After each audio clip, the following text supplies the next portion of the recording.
most of the business owners that I work with, they didn't start their business just because they thought, oh, this is going to make a lot of money. They started it because it's something that they cared about, and it grew into what it was. So yes, like most people that I work with do have some sort of emotional attachment. Unfortunately, we see a lot of people who call because they have to sell because someone is sick or, something like that comes up. And to your point of what's next, I think it's really important to plan ahead. Even if you don't want to sell your business right now, or you don't know when you want to sell your business, but having some sort of exit plan of what will I do after this? What do I want to do? All righty. Well, welcome back to the Remember You podcast, the place where we peel back the layers to reclaim parts of ourselves that we have abandoned and remember who we really are beneath the noise. I am so glad that you are here today. And whether it's your first time tuning in or your ninth, you've made it back. Welcome home. Today's episode speaks to every founder, dreamer, and doer who has poured their soul into something and now feels the pull to move on. So whether you are years from exiting or just starting to wonder what comes next, this conversation will speak to the human side of legacy. Our guest today, Christine Wilkerson, is a business broker, entrepreneur, and former chiropractor who helps people sell their life's work with integrity and clarity. She co-owns First Choice Business Brokers in Naperville and works with the small to medium-sized business owners to navigate the deeply personal process of selling. From operational strategy to emotional closure, she's here to help us understand what's really involved when it's time to let go. So welcome. Thank you so much. I'm so happy to be here. Welcome. Thank you. All right. Well, I guess we would just want to start off with a story of how you came to want to help people be ready to sell their business and why and what experience you had. Yeah, maybe even going back, because that's like an interesting journey. So chiropractor to where you are here. Let's hear how we got there. Okay. Yeah. So for over 10 years, 12 years, I believe, I practiced as a chiropractor. Moved all over the country, owned practices, worked in practices. And then most recently in the chiropractic world, I managed 20 clinics in Illinois operationally. So for the first time, I wasn't actually working on patients. I was working on the business. So I was doing the hiring, the coaching, the financials, all of it. And I realized how much I loved it. And it was really exciting, I think, for me to find a new challenge, something that was a learning curve for me. And then also personally, I owned a business that a chiropractic clinic that was like highly successful, but we had to move fairly quickly. And I had no idea what to do. Mm-hmm. So I closed it. And now I wish that I knew what to do.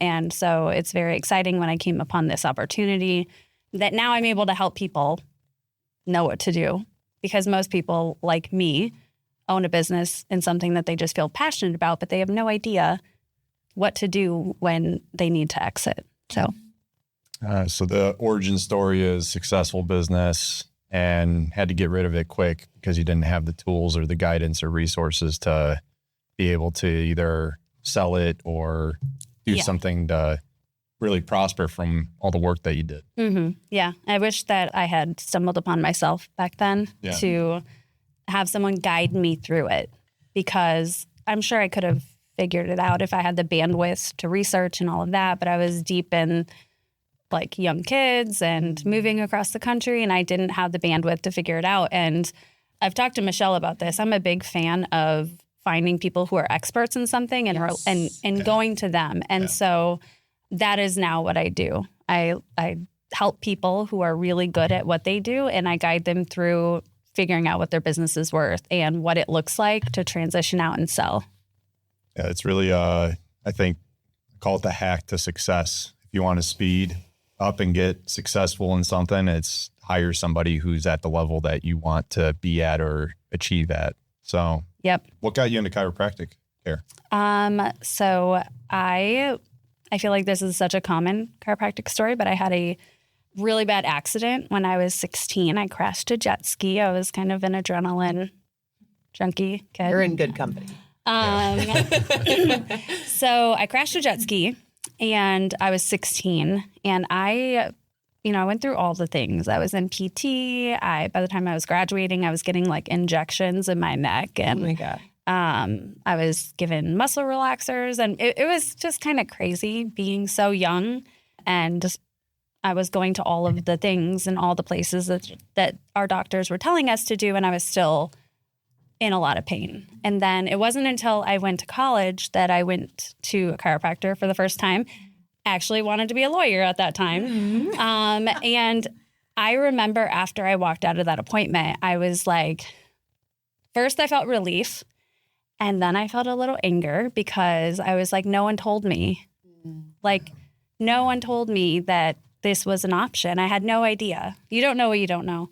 So that was the moment when I was like, okay, this is what I'm going to do because I want to give people their life back. And also I want to be a part of spreading awareness that there are other options. So it seems to be a trend. We just had a guest on a previous episode where it was like going the Western medicine route to be able to solve something and it just fell short. And then what got you introduced to chiropractic care? Like was it just like you've tried everything and then at this point you're looking elsewhere to think outside the box, or what was it?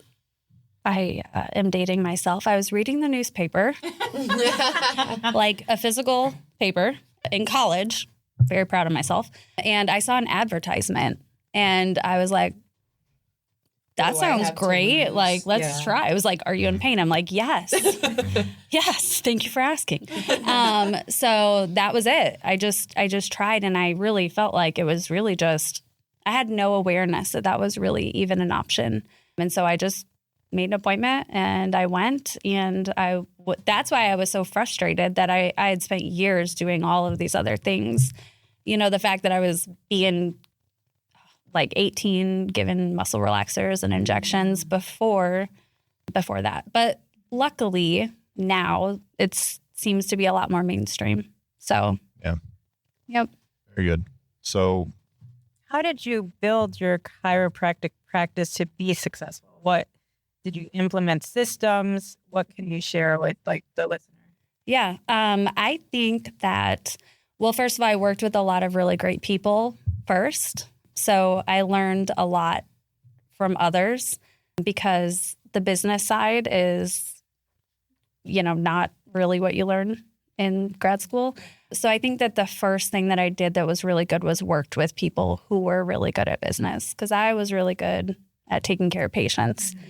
And then when I left and I started my own practice, marketer, spent no money on marketing, actually. My practice was 100% referral based. And I think that, just results speak for themselves. And also I think that, when you change other people's lives, they just tell people about it. And so that was a big part of what made me successful, I think, was just giving my all to the patients and then implementing business strategies that I saw in other practices. Side note, for all of those early in business, having good bookkeeping from the beginning is key, especially when you decide to sell. So doing all of that in the beginning, I think, was really helpful for me. Nice. So people running their own business have to be aware of their profit and loss, and a bookkeeper can keep track of that monthly, correct? That's what you're wanting. Yeah. So I get a lot of people who call, and it's completely fine if this is speaking to any of you, but a lot of people who call, and I do valuations on their business. So I look at their financials from typically the last 3 years and tell them what their business would be worth in the market today.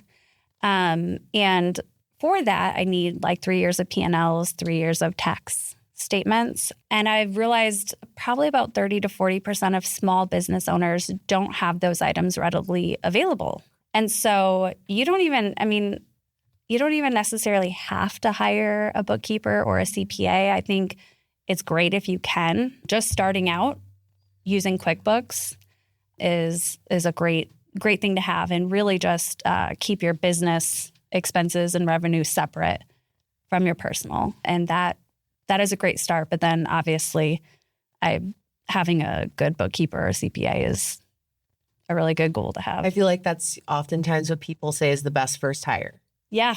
If you can. If you can do that. Okay. So this is such an interesting trajectory. I'm like so excited to see how you got to where you are today. So got out of chiropractic school, finished that, started your own practice, super successful. Then you had life going on, small children, move across the country, not really time and resources to figure out a proper like exit to where you can actually sell it. So you closed the business down, maybe sent your folks to other chiropractors you knew in the area. Yeah. And then now fast forward to what you're doing today. So give us a little more about that. And I see here that you describe kind of what you're doing as like matchmaking. Yeah. Yeah. So let's go into that. So I moved here from California in 2019, but my family, we're originally from the Midwest. We just moved back for when our youngest was going to start kindergarten. We wanted to be back in the Midwest, but the joke was on me because it was 2020 and there was no kindergarten. Oh, geez. But so that's what brought us back here. And I did practice in Naperville for 2 years. And then I moved on to a new company where I was managing a group of clinics here. And that's where I really got into the business side of things. Or like the operations? The operations, yeah. Yep. So I was doing the hiring, the strategy, how to reduce costs, how to increase revenue. Wow. Kind of like owning a small business, except for I didn't own it. Right. Which is kind of awesome. Yeah. So it was really cool. I learned a lot, and I'm really grateful for that opportunity. And then my husband does something very similar. And when he would work at home, I would listen. And I was like super intrigued. And I think I'm just a lifelong learner. I enjoy learning. So, I went from practicing to managing operations of a group of clinics. And then this opportunity came up. My husband has been in actual business for a long time, and his friend is a business broker in California. And when they were talking about it, I was like, that sounds awesome. And that's really where we got introduced to it. So we bought this business in fall of last year. Oh, it's amazing. Yeah. Yeah. And I really just, dove in and talk about being a lifelong learner. This is a lot. I mean, it was a lot to learn, and it was exciting and challenging, and I'm really happy I did it. Before we get into the actual tactics of this, I want to know, how do you like working with your husband? Everyone asks that, and I love it. I actually often hear that more than anything. I really love it. But as you see, I'm not with him right now. So I think it's fun, but I do get to call him and just say stuff like, hey, can you take that 12 o'clock call for me? Or did you see my email? Like, per my last email, babe. Let's circle back. Yeah.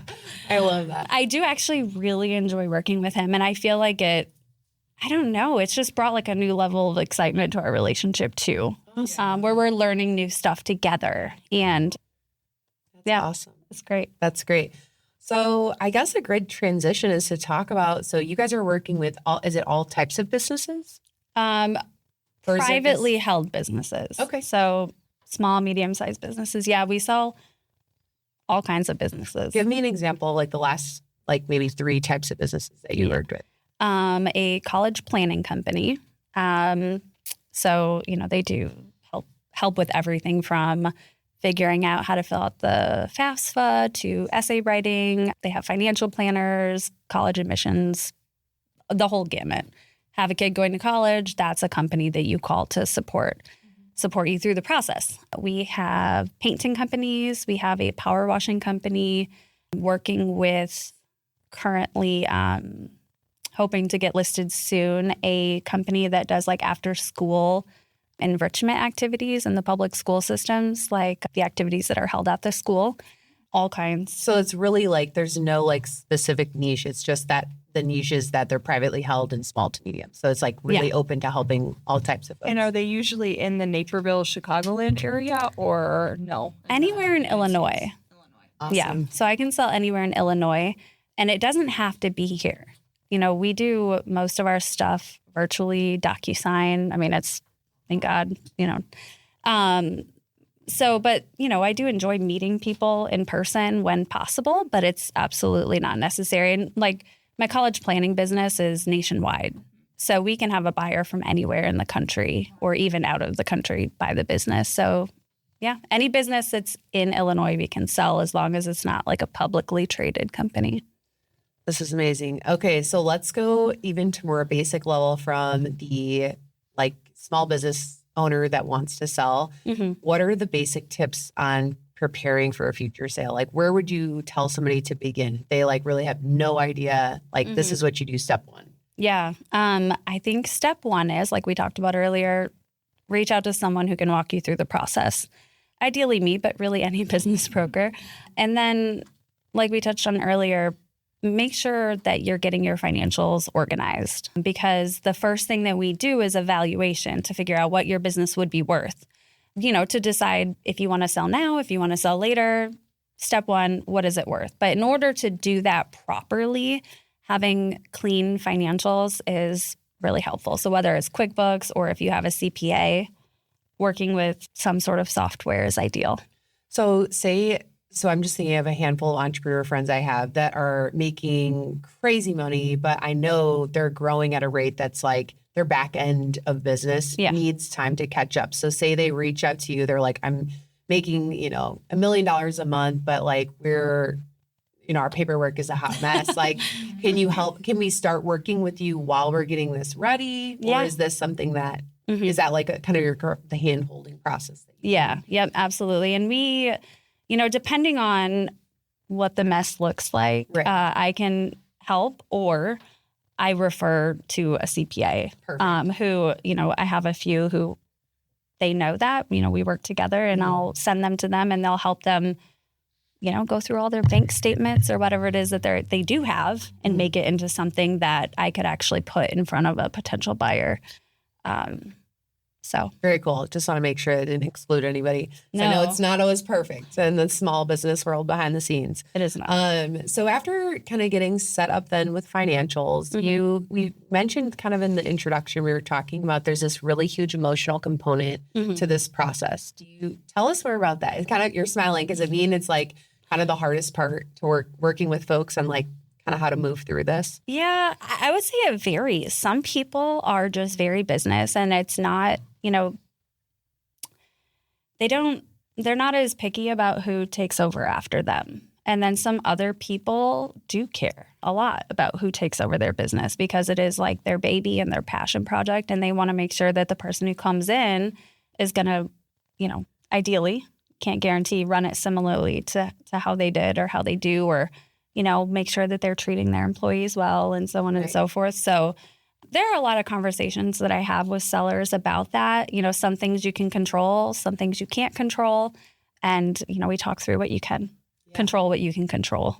So. Well, Christina, do you have any thoughts or any comments to add about that process? Because I know that was kind of something you went through before in the process of selling your business, that it was really your baby, is something you put all of your energy into, and transitioning, was a lot of emotions.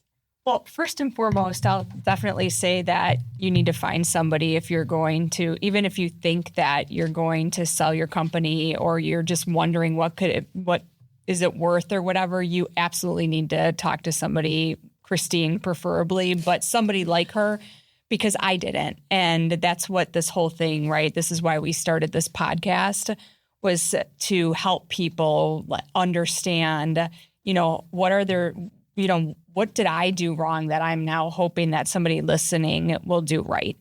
And so for me, it was this unknown process. A friend introduced me to the buyer. I wasn't even thinking of selling my company. And all of a sudden, this whole relief of, okay, let's do this. Let's sell my company, because then I can get acquired and work with somebody who has the technology. Because I did do your thing. I had a really great CPA. I kept track of everything. I knew by client what was bringing in the most money, what client had the best profit, all of that. Like I knew, and then that's how we figured out where to spend your time, right?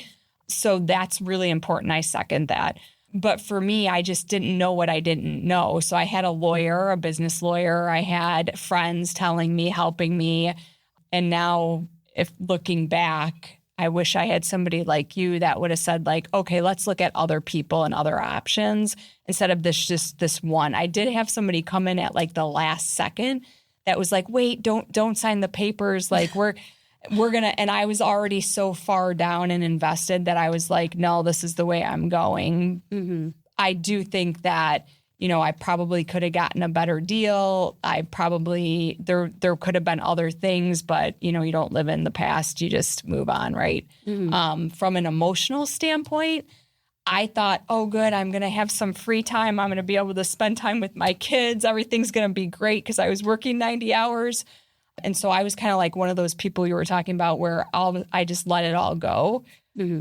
After the sale, I was having regrets. And that's when I wish I had somebody that could have talked me through some of those things of like, how do you set up after the sale? Because it was my baby. It was my passion project. And I was like having a hard time letting go and watching what was going on. And so if I had somebody to kind of coach me through that mm-hmm.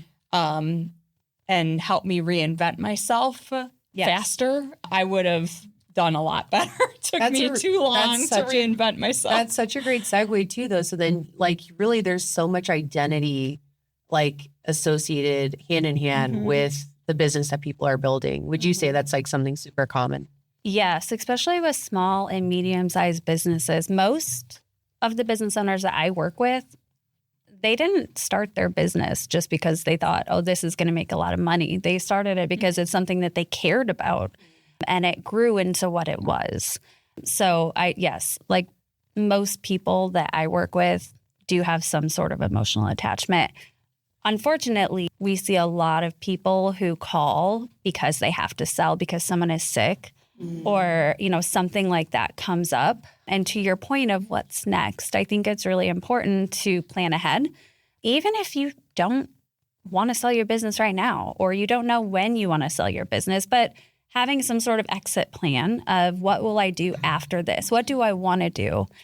That way you don't sell your business and then you're like, now what? Mm-hmm. I have 90 hours a week. Now what do I do?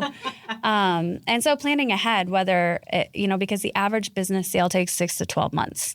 So it's not like I'm going to list my house and get an offer tomorrow and be out in 3 weeks. Right. It's a slow process. It's a process. And so we do business valuation. So we'll, get all the paperwork and tell you what your business would be worth. You don't have to list it right now, but sometimes just having information helps you make decisions, whether right now is the right choice or it's right in a year. But especially if you started from scratch and then you get a valuation and you're like, oh, I have something that's worth a good amount. So planning ahead, I think, is definitely ideal so that you have some idea of what you might want to do next. It's interesting the way you just said that. Is it common that people don't realize like the level of how high the valuation technically could be, because they just don't realize? Yeah, because they don't realize. I mean, there are a lot of factors that go into the valuation, whether if you're an owner-operator or if you're absentee, changes the valuation. If you... what is absentee versus owner-operator? It means like you're working in the business if you're an owner-operator, so you're working full-time in the business. If you take more than 2 weeks off, the business is going to really struggle without you. Okay. Versus being an absentee owner, you might have a business that you check in on and you maybe remotely manage, maybe stop in once a week, but it doesn't depend on you. So you have people who are running the business. You have systems in place. Goals.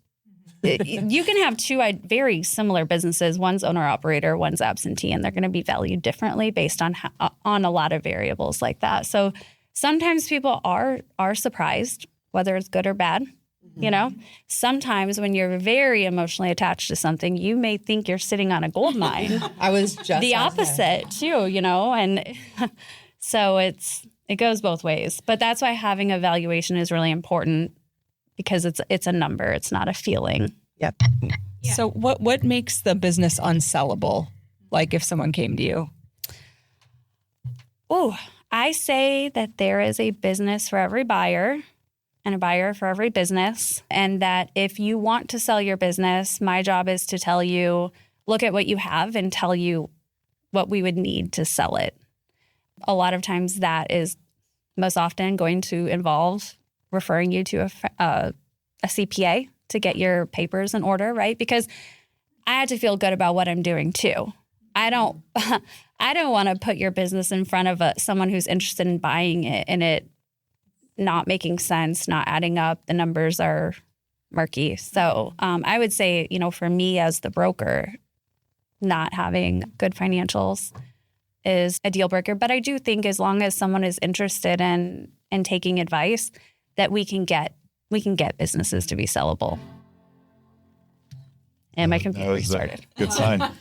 There you go. I had a question, so in regards to how you have seeked out experts to be able to, enhance whatever it is that you're trying to, or optimize whatever it is that you're trying to do, whether it's business, health, or whatever it may be. Mm-hmm. Do you have I have a client right now. He hired a consultant to basically turn it from owner operator to absentee. Yeah. Right. And do you have a network of consultants? So say I come in and I'm an owner operator and I go, Christine, I want to see what my business is worth, to see what's possible in the future. Mm-hmm. And I would imagine an absentee, depending on, I'm sure, some intricacies, Mm-hmm. expenses and things that go along with that, I'm sure. But it would be a more valuable proposition for a lot of buyers, right? Yeah, they definitely sell faster. So in that case, is there, say, consultants or a network that you have that you could consult or refer consultants to be able to optimize such a business? Yeah. Okay. Yep. Like business efficiency. Yeah. And people who help you put systems in place. Because again, myself included, a lot of people start businesses because they're passionate about something, not because they have an MBA and they know how to put the systems in place to turn it into an absentee owner, operator, or operating business. So yeah, we do. We have some good referrals. So people that get a low valuation don't have to be concerned that they can't put the systems in place and get a higher valuation later if they put those systems in place. Well, I don't like to guarantee, but in general, a business with systems is going to sell faster and typically for a higher dollar amount than those without systems. Now I tell people all the time, I have a lot of buyers. We have a lot of people who want to buy businesses, but often they're looking for something specific. I have a lot of people like me, moms, who are like, okay, I'm kind of sick of the corporate grind. I would like to, buy a business. And a lot of these women do have a lot of business expertise, and that's what they've been doing in corporate America. And so they are also another great option to come into these businesses. I call them move-in ready or fixer-uppers. What do you want? Okay. And they like finding the fixer-uppers because they want to and they enjoy going in and putting systems in place and making things efficient. So I don't always have to refer them out to a business efficiency type of consultant, because some people, I'm working with a buyer right now who that is exactly what she's doing. So she's coming into my fixer-upper and she's going to be able to really scale it and make it amazing. Oh, so that's great. It's like flipping a house. Yeah. In a sense, right? Yeah. What's the, I guess, what would be, I know it depends on the business and all those types of things, but what kind of price range are we looking at in regards to somebody who wants to leave the 9-to-5 or the corporate job to invest in such a business that they could eventually, provide us another life for themselves? Mm-hmm. I think that really depends on that person's financial situation and, their probably long-term plan, because I don't always see people who are probably replacing what they currently have, but maybe seeing potential in something to grow it and get the income that they want eventually. So we sell businesses from, $50,000 to $9-10 million. So it's a big range. And I help everyone. Mhm. So, So it gives a lot of opportunity for a lot of people. yeah. No matter what side Yep. of the, no matter where you're at. I have a question about that. So I know you hear a lot of people say they want to buy a laundromat or they want to buy a car wash. Yes. And is that realistic? Like you buy it for $50,000 or $100,000 and you just start making revenue or profit and you don't have to really think about it? Or Well, those businesses are not the $50,000 businesses. They're higher. Yeah. that's why I asked. Yeah. Because you hear people talking about it all the time, like, oh, I'm going to buy a laundromat and it's, it's going to. Yeah. Not that, there are laundromats that are on the lower end, but the $50,000 ones are not laundromats. So, and if they are, they're not like functioning. So, I think that it really depends on what people are looking for. We have people who call and they're like, oh, I'm looking for something bigger or smaller. So, there's a buyer for every business and a business for every buyer, and you just got to find the right thing. So that's my matchmaking. I love that. Because really you're coming in. So like someone's coming into and they're like, I'm a single mom. This is like what I'm already doing. They give you their life scenario. This is what I have to invest. What would be the best way to go about it? Is that like the type of conversations that you could have versus someone coming in and be like, this is my third business. I want something different. I'm really up for a challenge. Like they can give you all of these factors and what they're looking for. And then you can say like, here's the actual options that would be in the ballpark of what you're looking for. Yeah. So I have like what I call a buyer profile that I'll send to buyers who are interested in buying a business, and I ask them all the questions. Got it. Are you looking for what I call buying yourself a job where you want to work in the business? A lot of like retirees like doing that, right? Because it gives them something to do. That's their plan for their next chapter. Buy a pet store or something like that. And that's what they want. But I'll ask them on the questionnaire, what are you looking to spend? How are you planning on financing it? Because that will change it a little bit too. Some businesses qualify for small business loans, others don't. And so I gather a lot of information from them before I have a call with them to give them a better idea of what might be a good fit for them, but also lifestyle wise, right? Totally. What do you want your life to look like? Do you want to work in the business? Do you want to manage it from afar? What do you want it to look like? One other question too, before we move too far past it. So I love systems. I am like such a systems person. I'm a huge believer in EOS, kind of a very popular entrepreneurial, it's called the EOS implementation. There's like integrators and like different things like that. But I'm curious for small business owners listening, saying like, okay, I have to get my systems in order. It's like, what does that even mean? So obviously we got the finances. Like, are you talking about like the operational systems, like the hiring systems? Like what specifically are you referring to? If you could break it down even smaller. So as far as from a business sales perspective, what buyers see is financials. They want to see organized financials, right? And also if I'm looking and your expenses just look like you're buying any and everything, like, maybe systems of like, can I make this, smaller? Do I need all of the things I'm spending money on? Can I, because all those things will also increase your valuation. So really what buyers are looking at is the financials. And then sometimes they will do a visit to the business. And so they'll see like the reality. Like when I walk in the door, is your front desk person friendly? Are they greeting me? Are they ignoring me? Are they on their cell phone? So making sure that you have like maybe job duties, like what do people do? What are they responsible for? Anything that you can do to make the business run better. All those things end up adding up and showing up on paper anyways, and in terms of revenue.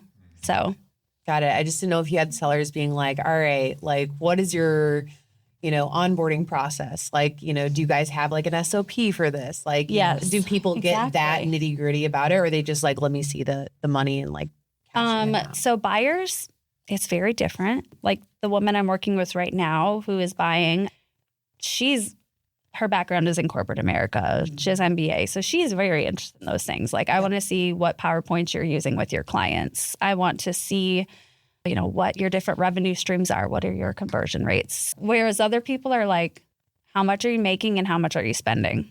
Got it. Yeah. No, that's good to know. And you don't know what you don't know to and ask. obviously, ultimately, like if you want to set yourself up for success, having everything as buttoned up as you can in every single aspect is obviously going to get you, probably put yourself in a better position. But I'm just curious if it's as detailed, but it just sounds like it really depends on the buyer. It depends on the buyer. And also, like, I like to speak to the people out there who are not business experts, but who own businesses, right? Because that was me at one point.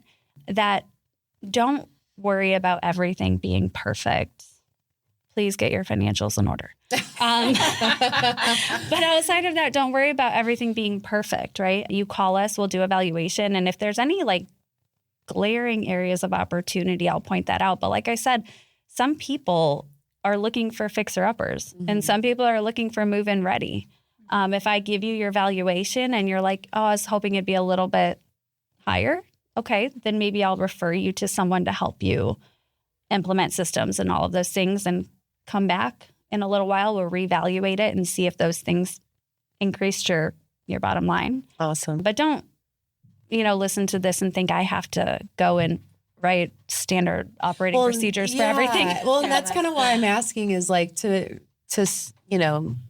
open the door and say like, don't be afraid. No matter if you're interested in this is like speaking to and calling to, it's like, give Christine a call. It doesn't really matter where you're at the very least, you can guide them into the next, next best steps. Yes, because like I closed my business and I wish that, that I had someone who would walk me through the process. And so I get a lot of personal satisfaction out of helping people take what they have built and like getting something from that, whether it's helping, fund their retirement or taking a year off before they decide what they need to do next or whatever they want to use that money for.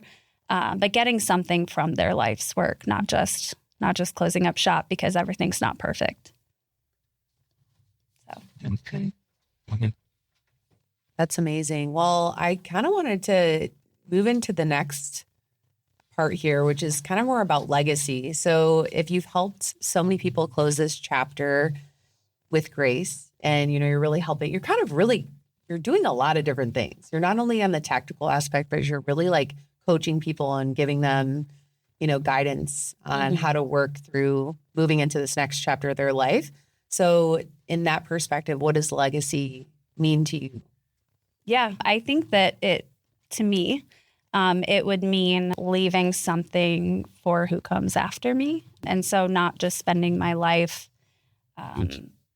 working and then being done, but passing it on to my kids, whether it's financial or everything. So that's what legacy really means to me. It means that what I'm working on outlives me in some aspect. That's amazing. Do you find that that's pretty common with the people you work with? Or is it pretty 50-50? They just like want to be done with it or? I think it's 50-50. Something that I find very interesting is a lot of business owners, I think, don't plan ahead because they just think that their kids want their business. Yeah. And a lot of times they don't. And that can be very hard for parents to hear, that their kids don't want to take over the family farming business or whatever it is that they do. And even if it is like a great, financial thing. My dad had an industrial hinge like distributor business. And you didn't take that over? And it was like a cash cow and like this super like amazing business for like 25 years. And it was like, it never dawned on me that he would think I would want. But then it got to this point when I was in the college and it was like, all right, so like, are you going to think about buying this? And I was like, I'm in marketing and I'm like into art. Like, I don't know like anything about this. And it was like, it's exactly what you're saying. And like, we're so close, so it's fine. But it was just like interesting to me how like he was so shocked by that. I'm like, Dad, like literally, what? Like we talked about, people are emotional about what they've built. Yeah. And so it can be hard for people to think like, oh, you don't want my hinge business? Yes. Like this is amazing. And so that's part of the legacy, right? Is don't just assume that your kids are going to want to take it over. Have those conversations and plan ahead.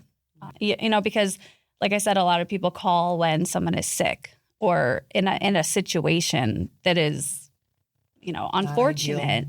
And then you have to sell fast, then you don't get what you could get if you planned ahead and talked to your kids and found out if they wanted your hinge business or not. Listen, hinges have a purpose, and you know what? Maybe they're sexy in some people's reality, but wasn't for me. Love you, Dad. Hopefully, you don't listen to this. Well, before we move past that I got with legacy, go for it. Something with legacy, because you talked about your kids and how you're raising them is not to do a job just for a job, as a means to an end, but an alignment with all that. So it kind of leads into the aspect of what you want to be doing with your business is alignment in terms of like, what does that legacy look like 5 years from now, 10 years from now, or whatever it is. So how does that, like what you do professionally, align with what you do personally with your kids and your family, your husband? Like, can you speak on that? How that, because I look at this and I wrote down dot connector. Like, I think all of us are able to connect all sorts of dots from all over the place where many people wouldn't connect them. You can see the connections, right? Being a chiropractor, you had to do that too, I'm sure. Yeah. So how does that kind of intertwine the personal and professional in your life, and how that pertains to not only listeners who should be thinking about this to build their own legacy, but also with your clients? Yeah. What I think of when you say that is how people's values change over time. And like what I thought I wanted when I graduated high school is not the same thing I want now. And that when you start your business, it may be exactly what you want, but then your values change. And by values, I mean, like, what is the most important thing to you? Is it, there are stages where making money might be the most important thing to you. There are stages where spending time with your family might be the most important time or thing to you at the time, or, your health. I'm going to take a step back from this grind so that I can pour more into my health. And so people's values change, and that's okay. But like for me personally, my values changed, and, having to go into a clinic every day and get home after my kids were sleeping, it just wasn't serving me and my family anymore. And so that's okay. It's okay for one door to close and open another door and move on to a new chapter. And, I get to help business owners do that too. So if you are doing something that you once loved, but it's no longer serving your highest value, it's okay to move on and do something that does serve you, and, plan ahead and sell your business. And what's really cool is not just helping the seller, but also buyers, right? Like sometimes people are coming in and they're like I was, right? Like, I'm a mom. I just want to spend more time with my kids, and buying this business and leaving this, other job that I have where I had to work 12-hour shifts is going to allow me to do that. So you're helping one person sell and, fulfill their dream where they are, but then you're also helping other people fulfill their dreams. And I think it's really exciting. We're selling our painting company right now to a woman who's doing something along those lines. And it's just so cool for me to see. It's like it's like creating win-win situations. Yes. Yeah. So it's like, that's really exciting. I actually related to that. I built a marketing agency. When I started, I was at 27 and I built it to 6 figures within a year, and continued to scale. But it got to that point as well, even though it's a very, very small business, it was still like kind of becoming a regular, like a little bit of a cash cow, but I got sick and from the stress in my body, like I had like a huge breakdown. It got to the point where I was just like, I didn't know how to get any other help, and my values changed. Yeah. And so it's so interesting. Even I wish I would have even known that maybe something at that, even if it's that small, it still was structured enough that I could have, sold it, because all I saw it as is like, I need to slowly start letting all the clients go and transition into something more aligned. Yep. Which is just really interesting because there's probably someone out there who buying your business would have been fulfilling their dream. Exactly. Whereas like to me, I'm like, this is like, it's not my thing anymore. Yeah. And you feel bad about it. I felt guilty about it. So I was just like, I worked so hard to get it up and going. And then it was just like, I can't do this anymore. Like getting sick, which just wasn't managing my stress well and whatnot. But. Yeah. Yeah. I mean, and that's a lot of people who call are people who are like having health issues and have to quit. But a lot of people don't want to start a business from scratch or don't know how, or it's too intimidating. So a business, you know, in general, of course, there's always outliers, but isn't too small to sell because there are more people who are able to buy a cheaper, smaller business than, you know, the bigger businesses that we get. The pool of people who can buy that is smaller. That's making me sad. Yeah. What you left behind. Yeah. Oh my gosh. So I have a question. So I'm super passionate about kids following their passion. So I was in recruiting for a really long time. And I saw like a lot of parents pushing their kids into engineering because we always recruited engineers, right? And we'd ask the kids like, why'd you go into engineering? Well, my parents made me. So do you ever see parents saving money so that they can, with their child, explore purchasing a business in lieu of going to college and spending that money that, you know, they might have spent $200,000-$300,000 on college they're spending on a business? Is that something you're seeing as a trend or no? That is such a great question. Honestly, the answer is no. But what I have seen recently is the kids are the potential buyers, but the parents are on the calls with them. And I think it's super cool because So awesome. they're young, you know, early 20s, mid 20s, and they're looking at that.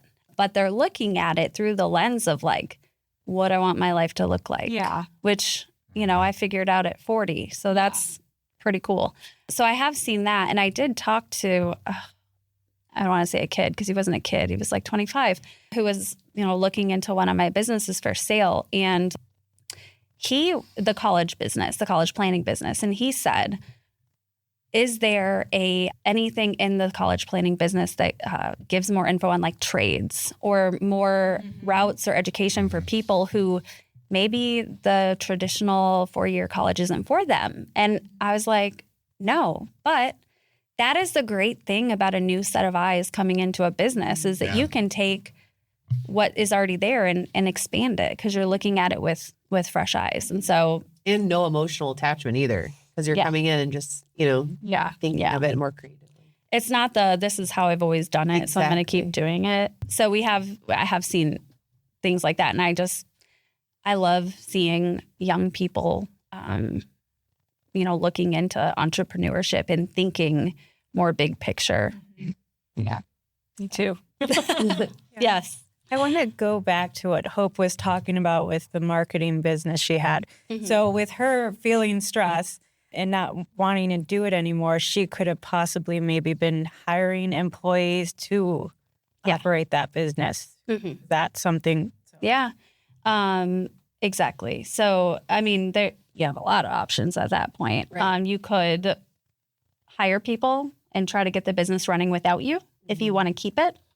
Or you could, you know, decide to sell it at that time. Hate talking about the past. No, but look what you could have done. I know. Damn it. No regrets. Just other people that have this situation because they don't know. Yeah. Maybe I should just hire an employee. Yep. And get the stress off me. Because that's a lot of solo practitioners or solo employees that are doing everything. And they don't even think, I got all this money. Why don't I just hire someone to help me? Yeah. Actually, I just had a call with a guy who owns a marketing company, and it's just him. He doesn't want to sell right now, but we have the exact same conversation. Yeah. Well, plan ahead. What do you want it to look like? Do you want to keep it and like oversee it? And if so, you know, you have to think about how you're gonna do that. Bringing people on, onboarding. How do you want it to look and plan it out? Or do you want to leave? And when do you want that to happen? When do you want to sell? So there are a lot of options, but just knowing what your options are. I mean, that's where I wanted to bring that up was just because at that point in time, I felt so isolated. I was like completely on my own. Like I was barely seeing even friends and family. Like I was like, every like romantic relationship was like, nope, falling apart. And it was like, because I was just like, my life was that and work. But I had no idea how to even, I thought I had to be making $10 million a year for anyone to even buy it. You know, I had just this like ridiculous perception, even though I didn't even think that I could even Google because my little business, it was such a tiny business in my mind. You know, I'm not Layla Hormozy. Like I can't, you know, like I can't sell this unless it's that. So it's just really interesting to hear that you could really begin this conversation at a very small, you know, annual revenue or monthly cash in and out. And that kind of goes to another question I have. Does every company you work with, do they have to be profitable? Oh, that's a good question. To sell, yes. Yeah. Yeah. You can still reach out and we can talk, but it would be more of like a forward planning. It doesn't have to be highly profitable, but the valuation is based on that. So, yeah. I think that's a perfect segue into our rapid fire question. Yes. Thoughts? Awesome. I just wanted to bring up one thing that I'm noticing here, and this is just kind of a reminder of remember you as everybody has associated or identified with burnout in some way, right? All of us in one way or another, which caused us to change. You had that experience yourself, right? Yeah. It seems like, in my experience, the two biggest factors in burnout are personal relationships, not only with themselves, but very close, whether it's family or otherwise, but then it's also business, like corporate world, getting burnt out or running a business. But I know a lot of people who have the ability to invest into something, but they don't even know this is an option, which I just want to make a call out. Like, this is a good opportunity just to see what's possible. As you mentioned, buyers, connecting buyers to sellers, connecting buyers to businesses. Like, this is something that doesn't seem like it's a Googleable, that's a word, thing. Googleable. Googleable. Listen, it's 2025. It's ChatGPT, baby. Create the word. Google's so yesterday. So old. Goodbye. GPT that? Yeah. To get myself to show up on chat. Let me ask chat. Perplexity. Yes. Yeah, definitely. And I think it's super interesting. Like the woman I was talking about who's leaving corporate America, she originally called to talk about the painting company that we had. And now she's likely going to buy a different company that we had. But just having a conversation, right? I was like, doesn't sound like this is the best fit for you. We also have something else. You want to hear about it? And she was like, oh, that's so exciting. But yeah, for her, it is really cool because she has young kids. And she was like, I'm not seeing them and I'm exhausted. And so it is definitely an option for people. And business ownership isn't for everyone, but it is exciting to see people doing what they think is best for themselves, in their body. My little sister actually called me today and she was like, is it bad? She works in a hospital. She was like, is it bad of me if I ask to take a leave of absence because I'm so burnt out? And I was like, no, like you should, if you think that's what you need, you should absolutely do that. If you're able to do that, take care of yourself, I think that's actually a really huge foundation of like why we wanted to start this conversation, because there's like this almost societal construct in narrative being told to all of us that like working hard to the point of exhaustion is like some badge of honor, when in reality, like that is kind of like a lie that's being sold to us. The people that are the happiest and most fulfilled and ultimately even most successful in their businesses are prioritizing their health, mental well-being, and all these things. So I hate that she even was like, is it bad? Because it's like, no. And I think, I do think that there's like a misinformation out there about people. Like a lot of times people think like business owners, they can make their own schedule and blah, blah, blah. Yeah, you can do that. But I think also you can do that in companies too. There's ways to work with the hospital to take some time off. Yeah. There's ways to ask for help. There's ways to receive help. And, that's what, no matter what your situation is, whether you're a business owner or you're working for a company or a hospital or you're a stay-at-home mom, there's all these options for you that I think, need to be heard so that people can utilize those. And so whatever your life is, take that time for yourself and make that, I don't like to call work-life balance, but make that balance work for you in the way that you need it to work.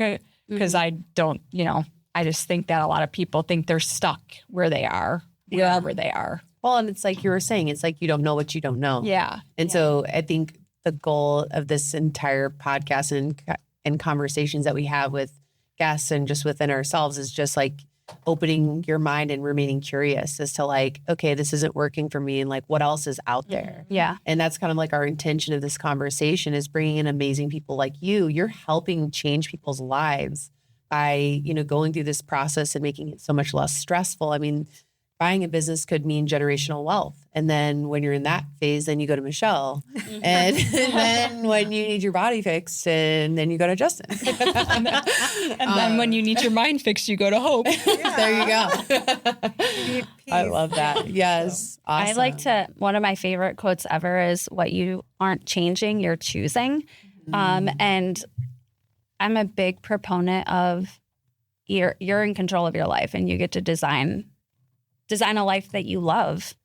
So, you know, obviously there are things that are not as easy to change and so forth. But just in general, if you're not happy with something, you know, look into what you need to do to change it. Because, you know, I made a big career change at 40. So, and I couldn't be happier. That's amazing. All right, rapid fire. Yeah. Oh my God. No, we can edit this. Yeah, We can edit this out, but this is a good one, and I think Christine is up for the challenge here. Risk taker and all. When I think of like remember you, and I've asked Michelle this before too in a training session one time, and I've asked clients this. I think one of the most important question we can ask ourselves is, who are you outside of the label? Mom, wife, business owner, etc. How would you answer that question? Ooh. No. Wow. Or even don't even overthink it too much. No, there is no wrong answer. Who am I? And I don't think we ever get to the answer is my point. Yeah. I feel like there are so many layers. I know your intro, you talked about peeling back layers, but I think, you know, I'm a farm girl from Iowa who traveled the world and came back to the Midwest and find a lot of joy in helping people. I would say that's a big part of who I am. Awesome. I love that. Rapid fire. Hold on. All right. Are you sure? Yes. Is there anything else? I think that's it. Last try. Okay. There might be another rapid fire question. We'll see. Cut this mic. Let me get to these. This is my favorite part. Okay. These are just rapid fire questions. We're going to do actually just if you say truth or myth. Okay. But if you feel like you want to like break down or explain a little bit more, feel free to do that. Okay. Awesome. Okay. So you have to wait until retirement to sell your business. Ooh, myth. Only big businesses are worth buying. Myth. If your business isn't perfect, it won't sell. Myth. Business brokers are just salespeople. Myth. We're matchmakers. I love that so much. Okay, legacy only matters if you're leaving a family business. Myth. Women don't think about exits enough. Myth. I think women think about a lot. Oh, well, I was just an outlier. You have to figure it all out before talking to a broker. No, my job is to help you understand options. Got it. Most business owners know what their business is worth. Myth. Selling your business is always emotional. Myth.